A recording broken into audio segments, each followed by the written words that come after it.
Independent Urdu के तमाम क़ारीन को नईमा अहमद महजूर का सलाम पहुँचे।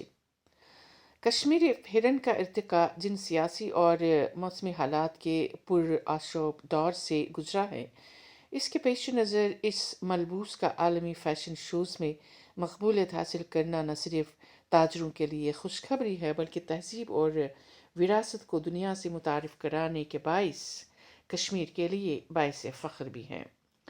अमेरिका, बरतानिया और बाद दूसरे मुल्कों में चंद बरसों से बाज़ कश्मीरी ताजिर ख़वातीन ने फेरन को आलमी सतह पर मुतारिफ़ कराने में अहम किरदार अदा किया है और अब ये बड़े बाज़ारों की ज़ीनत बनता जा रहा है। डिजिटल टेक्नोलॉजी की मदद से इस ड्रेस के ख़रीदार पूरी दुनिया में फैल रहे हैं। वादी में मलबूसात की तिजारत से मुंसलिक बेशतर ताजरों को अब घर बैठे ऑर्डर मिल रहे हैं और इनकी ख़रीदो फ़रोख्त या तरसील अब काफ़ी आसान हो गई हैं। श्रीनगर के ताजिर मोहम्मद मुबशर कहते हैं कि श्रीनगर के बाद उन्होंने दिल्ली में कश्मीरी मलबूसात की दुकान खोलने का इरादा किया था, मगर डिजिटल प्लेटफॉर्म पे इनकी फ़रोख्त बड़ी तादाद और कम वक्त में हो रही है। दुकान की ज़रूरत अब नहीं हो रही है। सोशल मीडिया पे हमारा प्रोडक्ट दूर दूर तक पहुंच जाता है। मुझे सबसे ज़्यादा ऑर्डर बैरून मुल्कों से मौसूल हो रहे हैं और उधार का रिस्क भी नहीं रहा है। कश्मीरी फेरन और सियासत का चोली दामन का साथ रहा है। जहां इंडिया में वज़ीर आज़म मोदी ने श्रीनगर में फेरन पहनकर कश्मीर की सकाफत का एहसास दिलाया, वहीं पाकिस्तान के साबिक वज़ीर आज़म इमरान खान ने भी चंद बरस पहले फेरन पहनकर कश्मीरियों के साथ यकजहती का मुजाहरा किया था। पिछले साल कांग्रेस के रहनुमा राहुल गांधी ने कश्मीर में फेरन पहनकर अपनी भारत जोड़ो यात्रा मुकम्मल की थी। इस फेरन की अजीब दास्तान है। बाज़ मौरख कहते हैं कि मुग़ल बादशाह अकबर ने, जिन्हें कश्मीर को ज़ीर करने पर शदीद मुज़ाहमत का सामना था, कश्मीरियों को ऐसी लंबी पोशाक पहनने पर मायल करवा दिया था ताकि वो काहिलियत का इस कदर शिकार हों कि खड़ा होने में भी सुस्ती महसूस करें। जब फेरन ने इतनी सुस्ती पैदा नहीं की कि मुज़ाहमत रुक जाती, तो शहनशाह अकबर ने कश्मीरी बादशाह यूसुफ शाह चक को 16वीं सदी के अख्तिताम पे चकमा देकर आगरा बुलाया, उन्हें असीर करके बिहार पहुंचा दिया। चंद फौजी जनरलों की मदद से कश्मीर की सल्तनत को अपनी बादशाहत का हिस्सा बना दिया।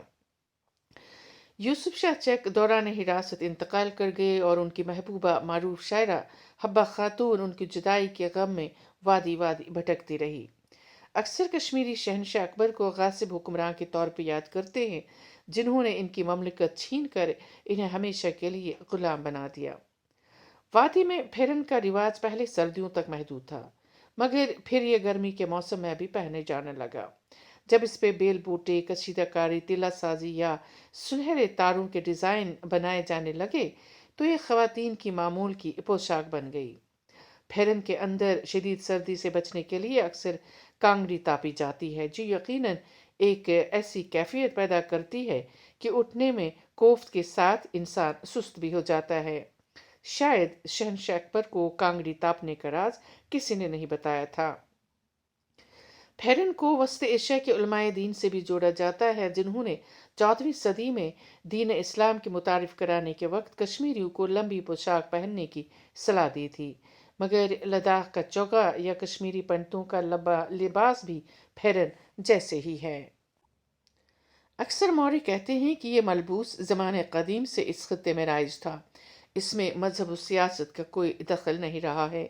शदीद सर्दी वाले इलाकों में लंबी गर्म पोशाक पहनने की ज़रूरत मौजूद रहती है, लेकिन अफ़गानों पर इल्ज़ाम है कि उन्होंने कश्मीर पे हुक्मरानी के दौरान मर्दों के वक़ार को मजरू करने के लिए इन्हें औरतों वाली पोशाक यानी फेरन पहनने पे मजबूर कर दिया, जो उस वक्त तक सिर्फ ख़वातीन का लिबास हुआ करता था।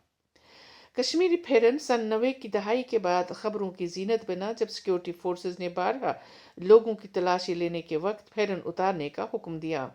अभी चंद माह पहले फेरन पहनने पर पाबंदी आयद करने की खबर भी आई थी, जब वादी में टारगेट किलिंग के कुछ वाकयात पेश आए थे। बरतानिया में गुज़श्ता बरस के कश्मीरी फेरन के फैशन शो के बाद इनकी खरीदो फरोख्त में काफ़ी इजाफा देखने में आया है। इस साल अमेरिका के शहर न्यूयॉर्क में ये शो मुनक़िद हुआ, जिसमें फैशन से वाबस्ता बेशतर ताजरों ने हिस्सा लिया। अमेरिका में आबाद नौशीन गोजवारी, जिन्होंने इस शो का आगाज़ किया था, کہتی ہیں کہ لندن کے بعد کولمبیا یونیورسٹی کی کچھ طالبات نے مجھے مشورہ دیا کہ ہم کشمیری ملبوسات بالخصوص پھیرن کا ایک فیشن شو امریکہ میں منعقد کریں۔ جب ہم نے یونیورسٹی میں عوام کی دلچسپی دیکھی تو پھر ہم نے نیو یارک کے مینہٹن میں فیشن شو کی ایک بھرپور تقریب منعقد کی۔ تجارت تو بڑھ گئی مگر اس سے زیادہ ہماری وراثت کے بارے میں لوگوں کی دلچسپی دیکھی گئی۔ ہمیں پھر اپنی تاریخ کا مطالعہ کرنا پڑا۔ امریکی خواتین کو یہ ڈریس بہت پسند آیا۔ گو کہ یورپی ملکوں اور مشرق وسطیٰ میں کشمیری ملبوسات کی کئی دکانیں ہیں مگر ڈیجیٹل ٹیکنالوجی نے اس کی خرید و فروخت کو مؤثر بنا دیا ہے۔ پھر جب امریکی سٹور ایمیزن کا سیلز مین پھیرن پہن کر کشمیر کی گلیوں میں گھوڑے پہ سوار ہو کر گاہک کے پاس پہنچ جاتا ہے اور اس کی ویڈیو وائرل ہو جاتی ہے تو نہ صرف سفید چادر میں لپٹے کشمیر کی خوبصورتی دور دور تک دیکھی جاتی ہے بلکہ کشمیری پھیرن کی مارکیٹنگ ایک اور فیشن جو بن جاتی ہے۔ اپنا خیال رکھیے گا۔ اللہ حافظ۔